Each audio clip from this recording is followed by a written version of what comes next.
It's the Weekly Wrap with your host, broadcasting legend Bruce Wolf, and his trusty sidekick, comedian Tim Slagle. And now, without further ado, Bruce Wolf. Bruce Wolf, Tim Slagle on the Weekly Wrap. And now, of course, my favorite part of the show where Tim reveals what his background is. And I'm going to say, oh, my goodness. I'm going to say, because this controversy just has not died down about LIV and golf, that you are nestled in the cleavage of Paige Spiranac, famous female golfer. Am I right about that? Well, I'm nestled, but it has nothing to do with golf. Okay. It has to do with Chris Christie entering the race. There you go. You know what? And I got to tell you, it's a little bit unfair. And for those of you who can't see this, it says Krispy Kreme donuts behind him. And I saw a Donald Trump Jr. tweet that said Crispy Christie or something like that, a joke about that. And I got to say, look, I mean, yeah, Trump is not Christie when it comes to portliness, but I mean, he can hold his own in he's a little bit chubby. And now he's not just a little bit. So, yeah, he's quite a bit. So, but whatever. But I think I think those of us who are body positive are allowed to, just like if you're black, you're allowed to make fun of black people. Well, if you're body positive, you're allowed to make fun of other body positive people. I think that's the way it works, right? No, I get it. So, all right. Well, it's as good a segue as any into. Let's review the Republican candidates. I feel like Brett Baer right now doing his convention casino game, which he thought was just the funniest damn thing in the world when he gave Charles Krauthammer little chips to gamble on. And who's going to be the Republican nominee in 2012? Who was at this stage in 2012? I know Jeb Bush kept thinking Trump was just a flash in the pan in 2016. Trying to go back. Yeah, I think it was all eyes on Jeb. I think it was pretty much everyone was pretty sure that it was going to be Bush Clinton. Right. Which is the way it should be because our politics should be dynastic. All right, but let's go through these candidates. Donald Trump I think we'd both vote for him if he were the nominee. Am I right about that? I don't really vote Republican, so. Oh, wait a minute. Oh, that's right. Gee whiz. I mean, yeah. I mean, you probably were with the Tribune on there. Wasn't the Libertarian candidate? It wasn't the it was Joe Jorgensen was last. No. The Tribune actually endorsed somebody. I don't think they endorsed. Oh, Gary Johnson. Yeah, Gary Johnson. Didn't they endorse him? Were you in favor of Gary Johnson for yeah? president? I met him. He seemed like a nice guy. I thought he had a chance at breaking 3%. So. I mean, I'm one of those people who is a conservative who liked the TV show Succession, and part of the reason I liked it was because one of the brothers, because they all have like hundreds of millions of dollars and don't know what to do with it other than to fight over it. He starts running for president, and the whole thing is whether he's going to crack the 1% barrier. That's the libertarian struggle. Yeah, and he's trying to leverage his possibility of 1% for an ambassadorship to Uranus or something. So now let me put a caveat here. I happen to live in a red state, so it doesn't really matter. I happen to live in a blue state, and it doesn't really matter. Exactly. So you still do you actually waste your vote, or do you go third party to actually show your support for alternatives? Well, I don't support the alternative, so I wouldn't vote for that. That's me, but that's you. No, I have voted for Trump twice, even though I can't stand him personally. If I was in a purple state, I might consider it. But considering I'm in red, you're in blue. We have the option of going third party. Yeah. Now here's the difficulty.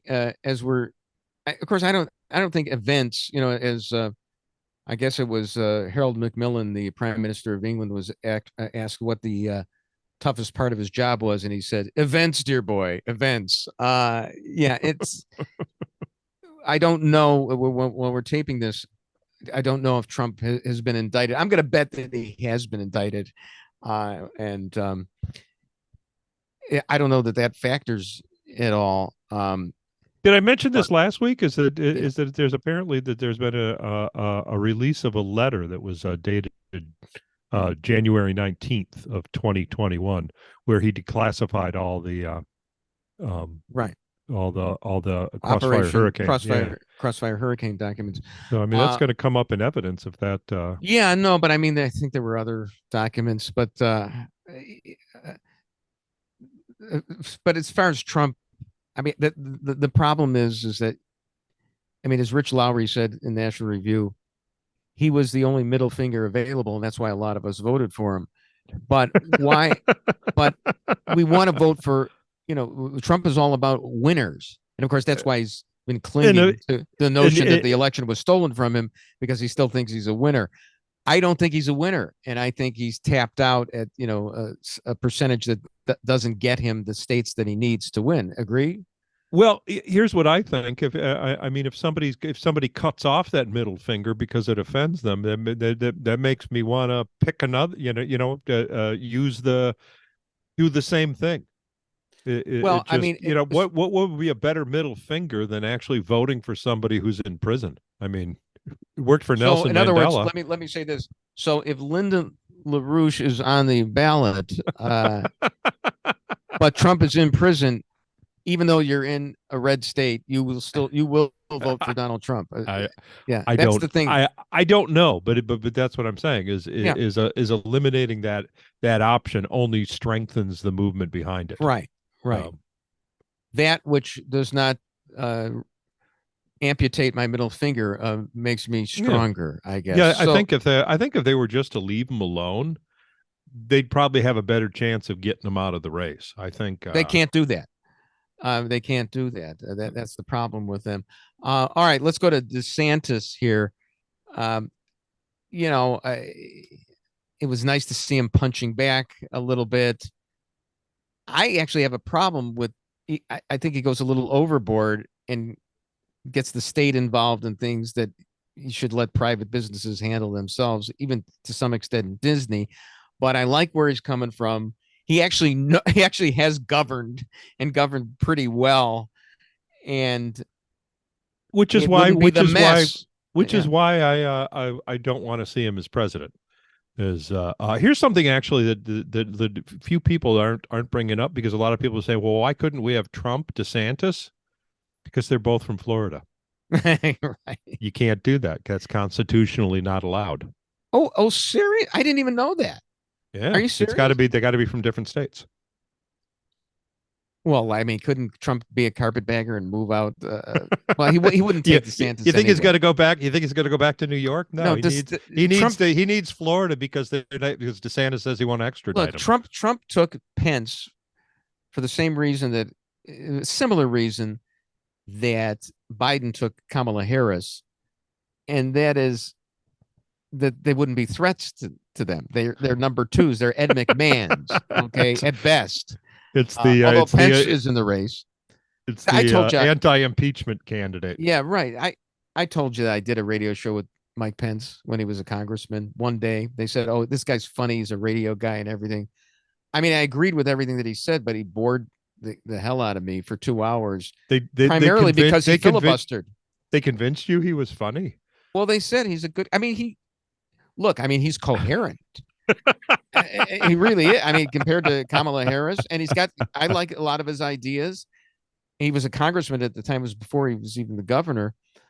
But he just kept talking and talking like politicians are wont to do.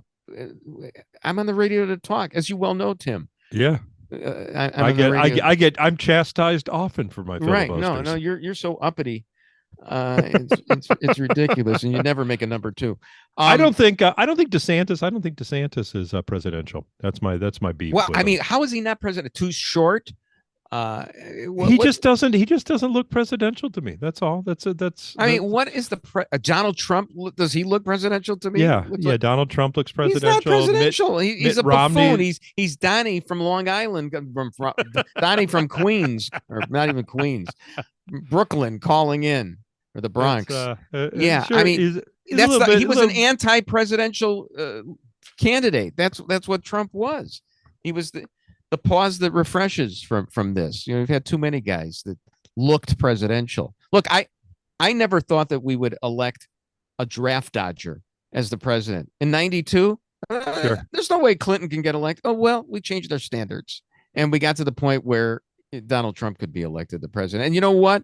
I mean, pretty soon there's going to be an AI that's going to be the president if he isn't already. Certainly is the senator from Pennsylvania, maybe one of the California ones. So I think the definition is changing. Let's quickly go through a couple more of these. I mean, well, I got one more thing to say about Sure. DeSantis. Is I want him to be governor of Florida. I don't trust anyone behind him to run Florida as well as DeSantis. I don't care about Florida. I care about the United Really? States. Well, we need Florida. We might have to flee the United States. Oh, right. We also need the electoral votes from Florida. All right, quickly, of the rest of the candidates, I mean, who do you think is worth talking about? Larry Elder? Who else? How about Tim Scott? He was all right. Well, yeah, I like Tim Scott. Don't you? Don't you like Tim Scott? Yeah, he kind of ripped Whoopi a new one. Yeah, it was good, and he did it in a calm way, and he's very good. And for all the foregoing reasons, he will not be the president of the United States. It's way too positive. Bruce Wolf, Tim Slagle on the weekly wrap.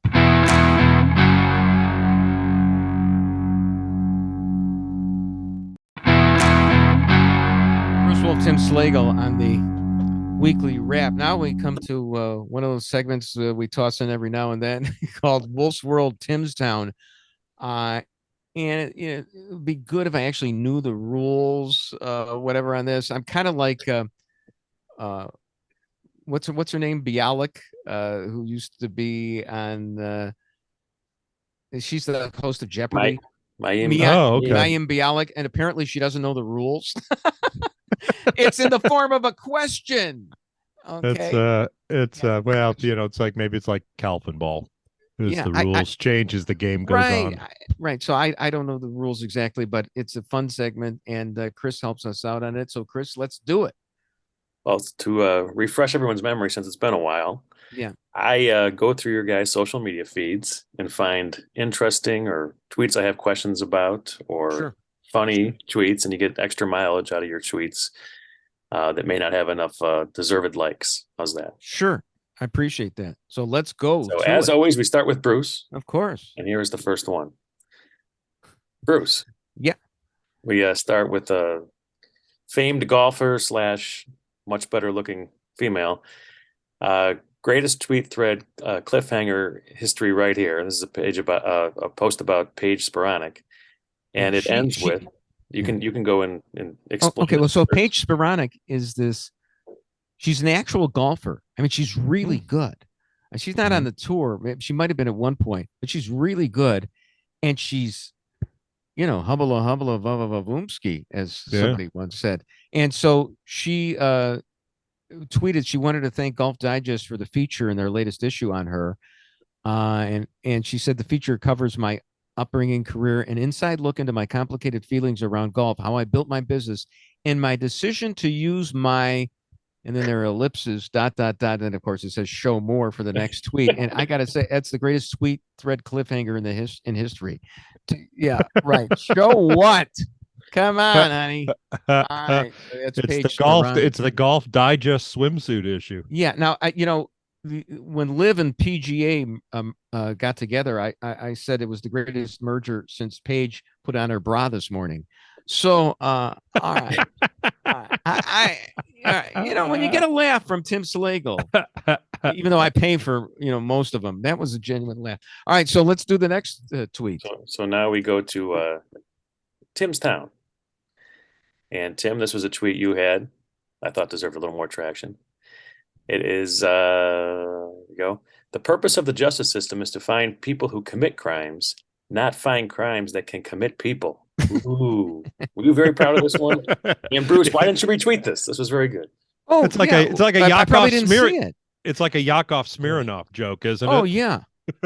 It's In my excellent. country, we find crimes that commit people. No, it's either Yakov Smirnoff or G.K. Chesterton. It's very, it's no, that's really it's a great observation, and I'm going to search it on Twitter and retweet it. No question about it. Okay, we go back to Wolf's World, who Bruce is foretelling the next tweet, Okay. which is his great joke that he just did. Oh, I'm sorry. I didn't know that you were going to do that. Okay. Well, it bears repeating. I mean, she's got two of them, right? So, yeah, there we go. Yeah. So it was, to me, this was all just an excuse to show more pictures of a page. Look, Twitter, she put him on. Oh, for you to show more pictures. Yes. I mean, she's a very good looking woman who, and here's the thing. There was a CBS golf announcer named Ben Wright who was fired. He was one of those guys with a British accent, so that's automatically makes them authentic. And he got fired because he made a comment. This is like in the 80s, because he made a comment about how women who are well endowed have a handicap as far as golf goes because it just gets in the way. Sure. But it doesn't seem to get in the way of Paige Spironic. So roll over Ben Wright or bend over Ben Wright, whatever. So yeah, I'm just reminded of the joke that I don't think I can tell, but I can repeat the punchline. And Sure. It's a golf joke, and the punchline is, "I think your stance is too wide." Okay. You'll tell me off the air. I should be able to infer. I figure you're a golfer. You know the joke. No, If and you're a I know golfer, all I the thought golf everyone jokes. knew that. Huh. I know all the golf jokes. Well, okay, that. Thanks for. I'm glad we ran that whole Paige Spironic thing into the ground. That's what I had hoped for. It's like a Jeopardy joke. You can just get the punchline. I love it. Still haven't figured it out. All right, on to Tim's Town. Tim, this one I thought also a solid one. Fairly recent. Because of the writer's strike, all the late night shows will be airing reruns. On the bright side, very few viewers will notice these were last year's Trump's jokes. Yeah, there we go. Yeah. Or the year before, or the year before that. Yeah. I haven't. I don't think I've seen any new Trump jokes. I mean, they're all kind of. No, right. I mean, it's hard to parody someone who himself is a parody. I think it's. I mean, he's in. I think it was Tom Wolfe. If we can elevate this conversation, Tom Wolfe, who said, the next morning's newspaper has put all the novelists out of business. You can't make this stuff up. Yeah. Oh. Did I sound lofty enough? Yeah. Tom Wolfe was actually that lofty. I mean, he was. I loved Bonfire of the Vanities. It went like 1,000 pages. I wanted it to continue. And I don't really like to read novels all that much. But then I kind of got tired of Tom Wolfe because it was the same novel over and over again. The next one was the same one as that one. So okay. I got a little bored. It sounds like you're channeling William F. Buckley there. Oh, right now. Yeah. And I wasn't even trying to do. I wasn't even trying to do an imitation. Tom Wolfe. This is what I'm trying to do. My tongue is so long. I'm the only person in the world who can lick an envelope when it's already in the mailbox. That was the David Fry impersonation. Perhaps we do a new segment where we reenact the Gore Vidal and. Oh my God! I'll punch you in your goddamn face. Oh my God! And you know what? The most embarrassing thing about it, if you ever see a kinescope of that, it's not what they said. They're wearing these earpieces that look like they have cauliflower ears. I mean, it's just. I mean, now they have hearing aids that you can't even see. They look like Advil. You could swallow them. But the earpieces that they have are just. That's the most embarrassing part. Also, partly that Howard K. Smith did have to tell them to shut up. All right, there you go. Back to Wolf's World. Yes. This one you might not understand until I tell you why here. But you posted a retweet of Joe Buck Right. And I don't know why. Because Joe Buck had said that a friend of his named Wyatt Kalb recorded this from the back of the booth when the Cubs won it all in Game 7 in 2016. It was never before seen footage, and he's joking about that, of course. But it is Game 7 of the World Series with some private video from a cell phone, so which prompted me to respond to Joe Buck thusly. Do you want to read that, Chris? You can read it. I thought that game was authorized under rights granted permitted by Major League Baseball, and any publication, reproduction, or use of the pictures, descriptions, and accounts of the game without the express written consent of Major League Baseball was, well, okay by me. I wish they'd already done. They always read that disclaimer, and I wish they just said, "Go ahead and do it." What? Two things on this one. Did you, by memory, or did you have to look up the? No, I know it. Thing? I know because I wanted to be a Okay. baseball announcer. I wanted to be a baseball announcer, and I thought one of the coolest thing was reading the legal jargon. I don't think they read it anymore. I think they just flash it on the screen. Probably I don't think they read it anymore. But when every game they would say that, it was just amazing to me. All the legal mumbo jumbo that they had thrown in there. As a matter of fact, the one inning of play-by-play I ever did, and we don't have time to tell this whole story, but I got to do it as my character, Chet Chit Chat. It was a Cubs White Sox game in 1987. And I did that disclaimer there, or that warning. And I said, I said it was okay by me. And Don Drysdale, who was the color announcer, former great Major League Baseball pitcher, absolutely loved it when I did that. So that was only that up until now, with the Tim and a Krispy Kreme logo behind him was the greatest thrill of my broadcasting career. But Really I'm going to cry right now. Really quickly on this one as well. I watched the clip as well, and I'm not a huge Joe Buck fan, but I don't hate him as much as other people do. Yeah. And he did something that Jason Benetti would not do, which is allowed the game to breathe after the seventh out. Benetti would just talk over it, and wait a minute. What is this? Is this the final moment, the Chris Bryant iconic moment when he's smiling as he's poised to throw to first base this is the end of the game. Yeah, but you can see the runner going to first base. Yeah. Okay. Yeah. You know what? Joe Buck just lets the game breathe after you know what, Chris? You're fired. I'm sick of you. You know what?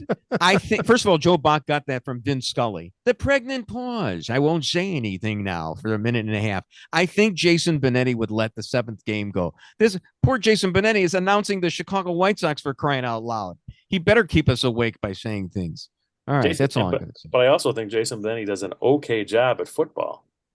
You have to. I just think he stinks at baseball because his stories and his jokes are completely unfunny. It's just torturous to me, and that's why I bought the MLB app, just so I can listen to the radio broadcast. Why don't you do like an anti-Jason Benetti podcast? I don't think there's one out there. I went to try, so I think he's protected as well, because I went to find a clip of him, a bad clip of him. And there's no post of any bad clips of him doing something stupid on YouTube, which I think is absolutely. I got to tell you, I don't have enough sample size because I just can't bear to watch baseball that much.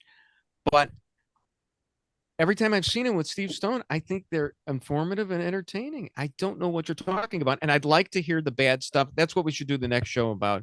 Tim, just get out of here. Go home. I think what you should do, Chris, is just start recording the games without the express permission of Major League Baseball. Well done. Bruce Wolf, Tim Slagle on the Weekly Wrap.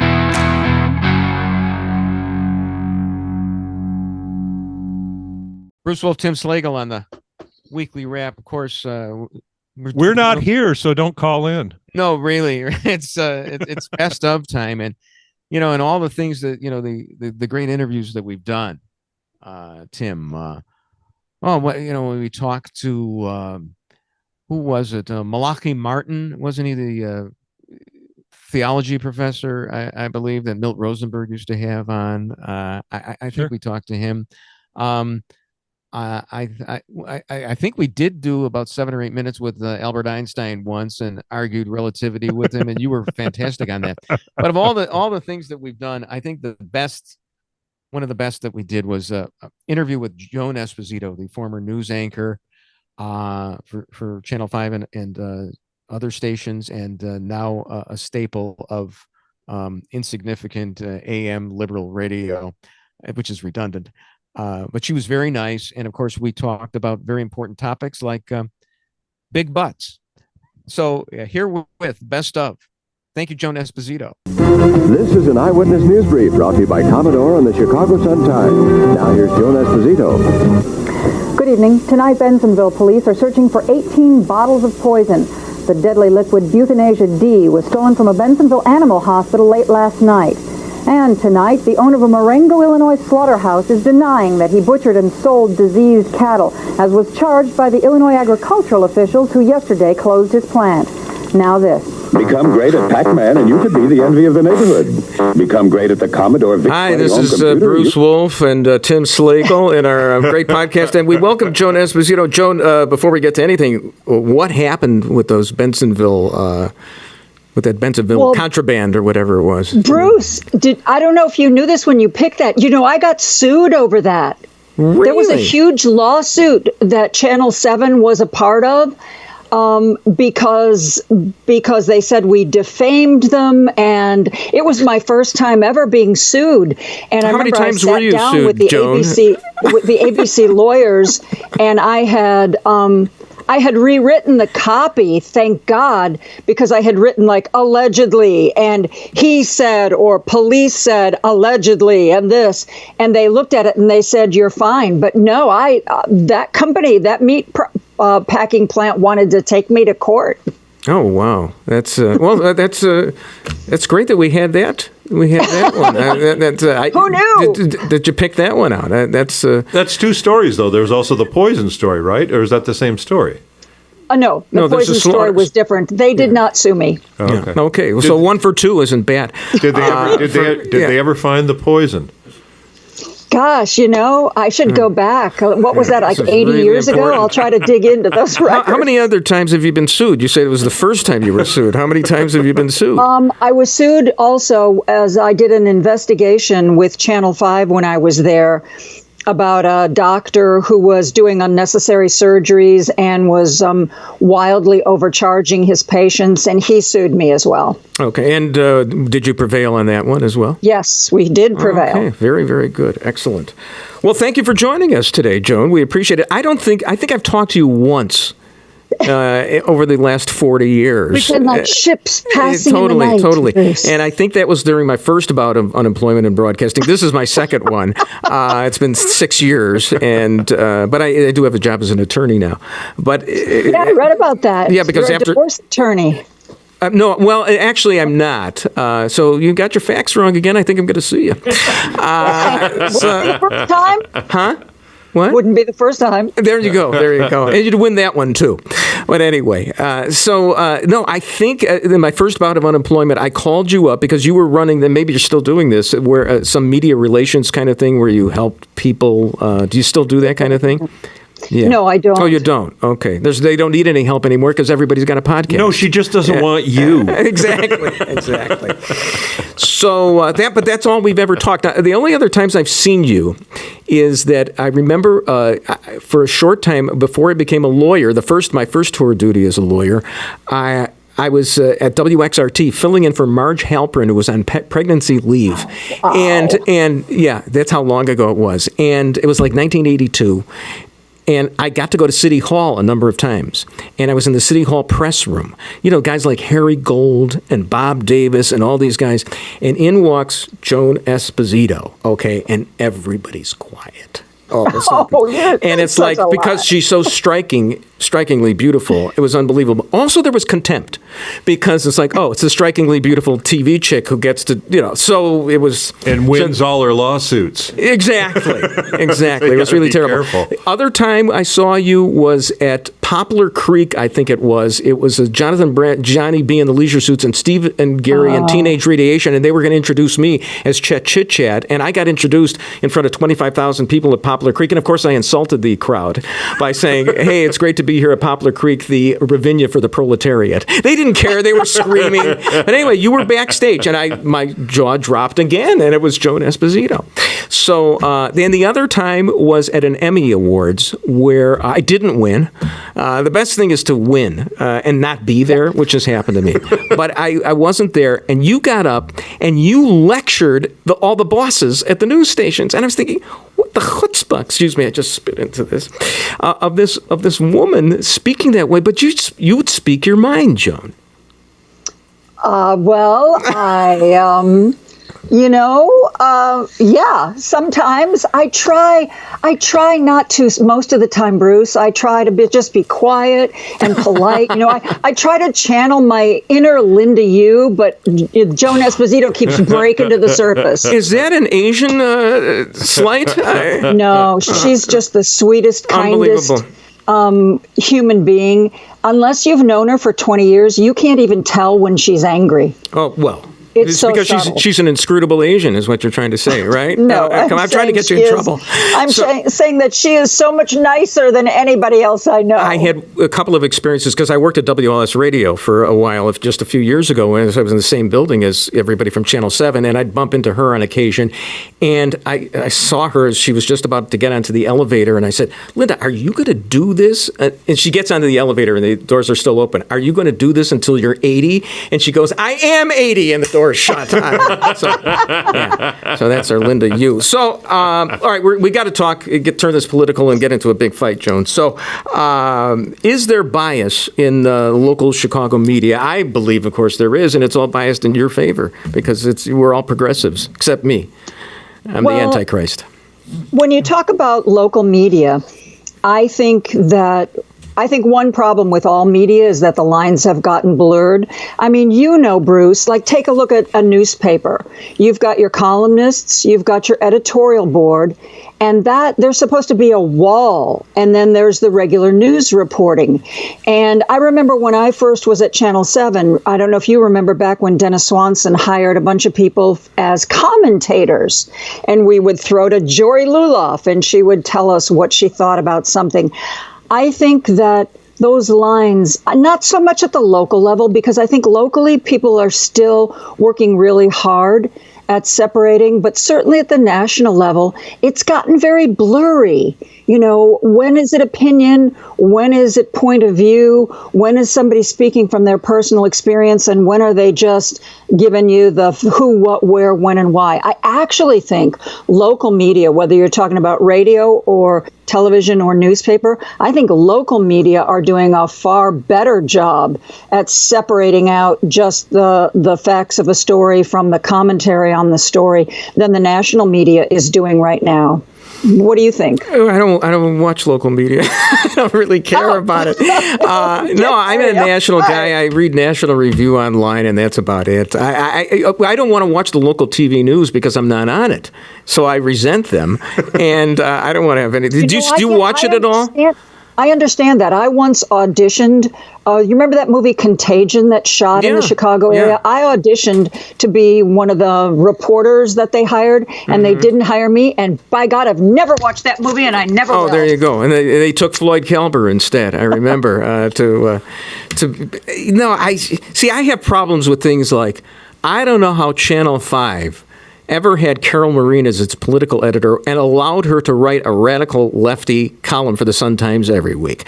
Could I have been the political editor of Channel 5? Well, of course, I had no political cred at the time. I was just a sportscaster. But assuming that I did have the political cred, they wouldn't allow that. They will allow somebody like Carol to do that because this is a left Democratic kind of town, and you don't even see the bias. What do you say to that? Well, I know, all I can tell you is that when I worked at 7 and when I worked at 5, that they were very careful and wanted to make sure that everything was as fair and balanced as could possibly be. I really think I can't speak, Bruce. I've been out of the local television scene for 20 years now. Let me ask you a question. Were you at? Oh, now you make him feel like a youngster, and I've only been out for 8 years. Last thing I did was give Cheryl Scott a ride home. Oh yeah. So Were you at Channel 5 in 1993 or 92? I believe I was, yes. Okay, are you aware? See, Mark Giangreco we'll talk about the next segment. Mark Giangreco would drop his pants and show his shorts to Carol Marin. I never saw that. Why didn't he do that with me? You just didn't rate. So, So I would have said to Carol, do you realize that our star reporter, Paul Hogan, has been accused by the New Republic of spiking a story so that about Carol Moseley Braun's Medicaid fraud, so that he could ensure that she be elected the first black female senator to the United States Senate. It was in the New Republic. And she would look at me with her jaw dropping and say, what are you talking about? And then I'd say, well, you're just a combative ditz who doesn't understand what's going on in the world. That accusation was actually made by the New Republic against Paul Hogan, and nobody even knows about it. That's the thing that really bothers me. I'm not saying even the allegations were true, but that allegation was made, and people were oblivious to it. Ron Majors was oblivious to it. Carol Marin was oblivious, because that's the kind of bubble that everybody lives in, and it frustrates me a lot. Gonna cry. Well, I don't know what to tell you. I knew Paul Hogan a little bit, and he seemed pretty much like a straight arrow to me. But I'm curious about that, because the New Republic is very prestigious. It's a big name, and had they made an accusation like that, I find it hard to believe that nobody knew about it. Ron Majors was like Ron Hunter on that one. And Ron's a very smart guy. He's probably the best news anchor in the history of Chicago TV. So anyway, at least you didn't tell me to shut up like Carol Marin did. At one point she said, hey, the man is dead. Young. Huh? The night is young. Exactly. We got one more segment. Wait till we talk about Giangreco. Come on. Wasn't I a really better sportscaster than Giangreco? Come on. Wasn't I? Well, right. He's sure. Italian, yeah. I'm Italian. Exactly. We stick together. Yeah, it's blood. It's blood. I totally get that. All right, we're going to come back, because I think the Giangreco situation with Cheryl Burton is illustrative of a major cultural phenomenon. And it'll be interesting to see how a progressive talk radio show host reacts to that one when we come back on the Bruce Wolf and Tim Slagle knockout. Ow! That hurt.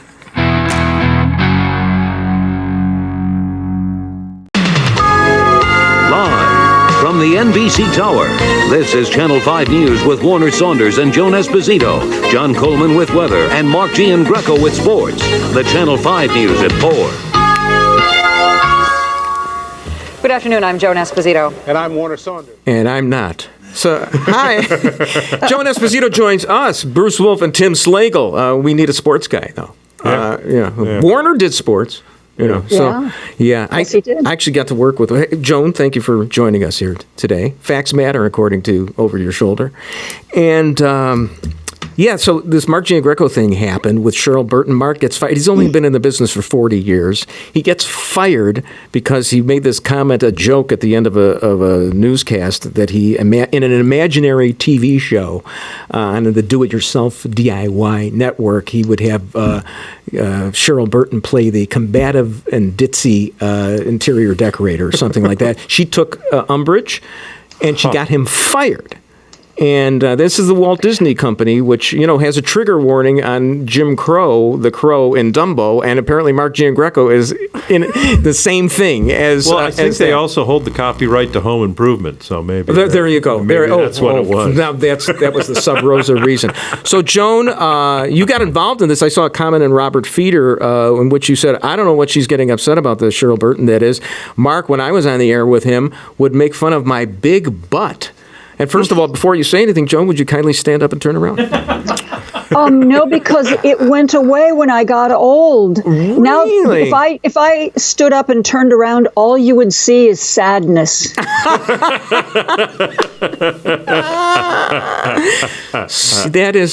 a terrible. I had a beautiful butt, and only I had it when they weren't cool. Right, exactly. Oh, there you go. So, but the larger point, and don't try to be funny about this, because I want to nail you on this real bad, and I'm not going to, I don't think. But you're siding with Mark. You had him on your show yesterday. I know somebody who actually listened yesterday, and you called him Marky and all that. So you're buddy with him. It's the whole Italian thing, the Italian Channel 5 mafia. And what about your sister in broadcasting, Cheryl Burton, who claims that Mark Giangreco is a racist and a sexist? And you're on a progressive radio station. You should believe that. Hang on. One slight correction. When you set up this segment, you said that Cheryl Burton got him fired. Cheryl Burton didn't like something he said on the air, and she complained to management. But I do not believe in any way, shape, or form she knew how that was going to unspool. How do you know that? It was not. How do you know that?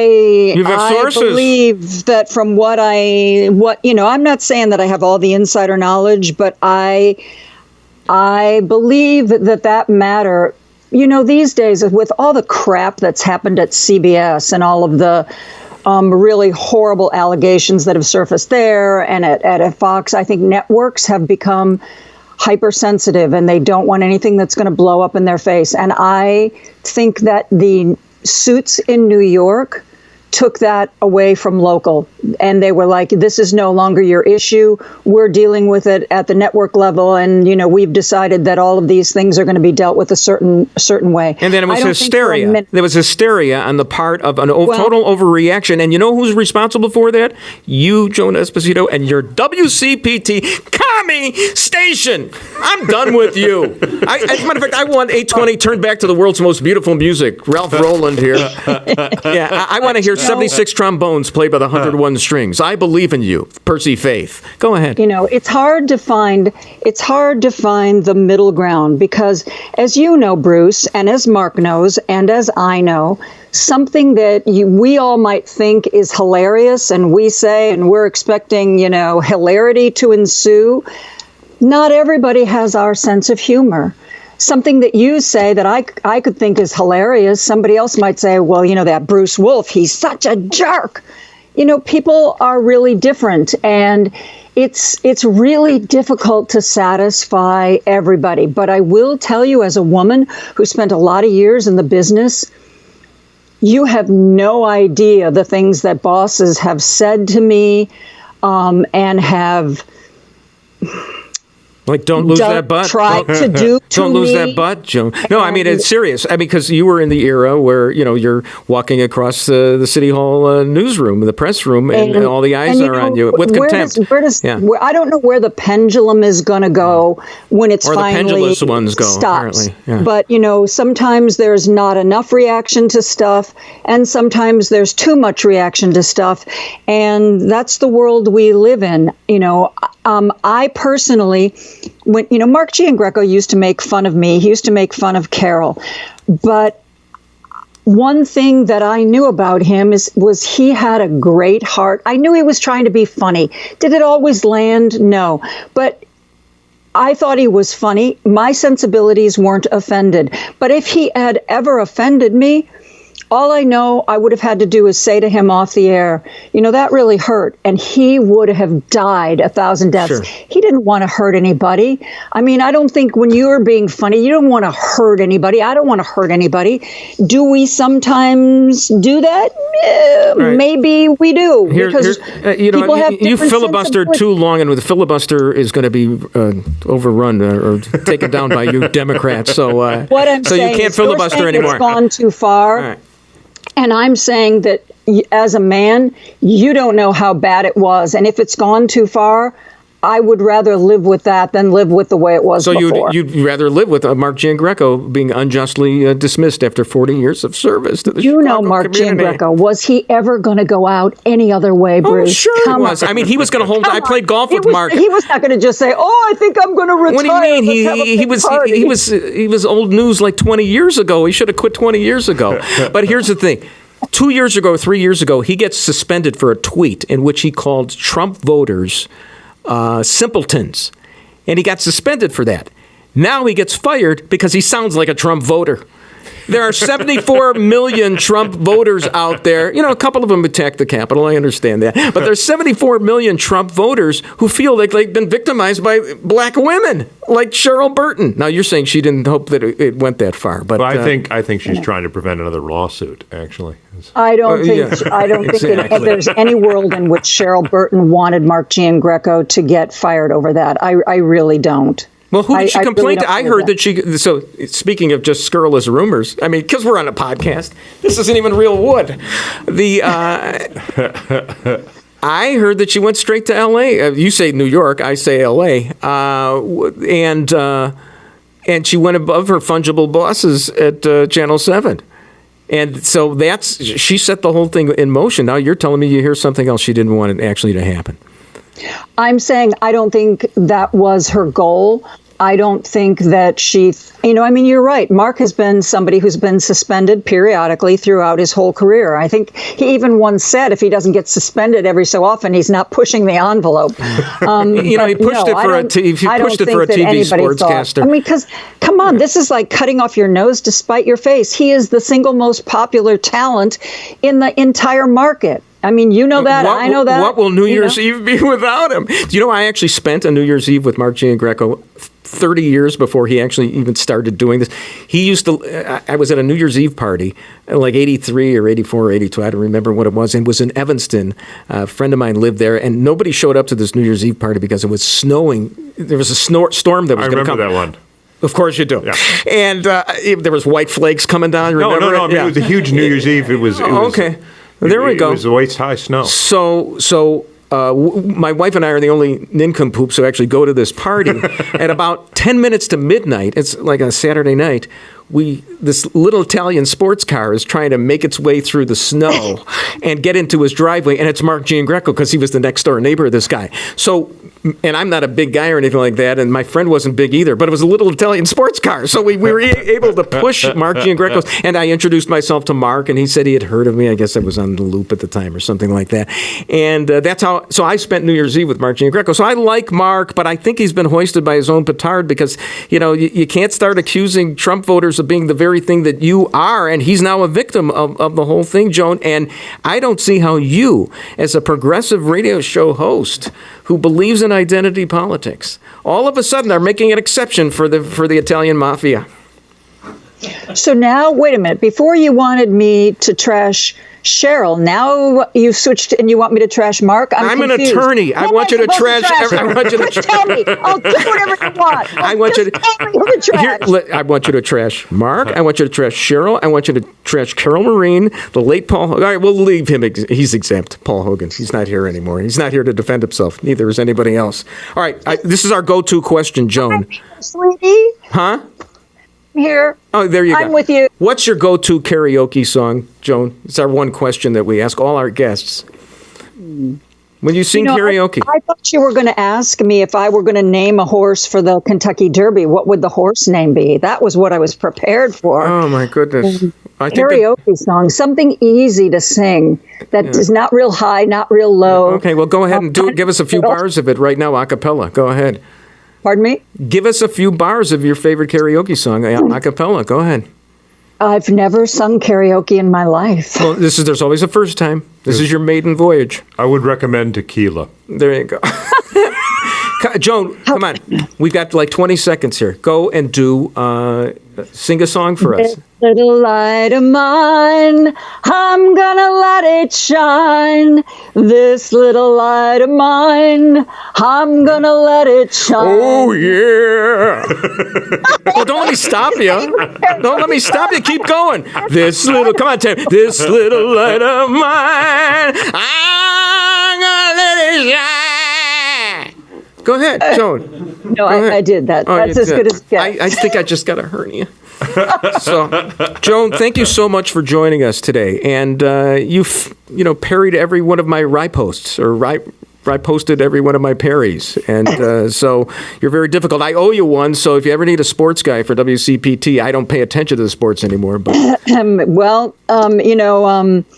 We would love to have you on to do sports. The only problem is WCPT probably wouldn't pay you enough to bring you out. That's what they all say. Yeah, it's progressive. All they're going to cover is cricket and soccer. There we go. Of course, the commies. Thank you, Joan. Thank you so much. Appreciate it. Bye-bye. And that's the weekly wrap on radio and television. Follow Bruce at Bruce Wolf Shy on Twitter and Tim at timslagle.com. The weekly wrap with Bruce Wolf, a CP Pods production.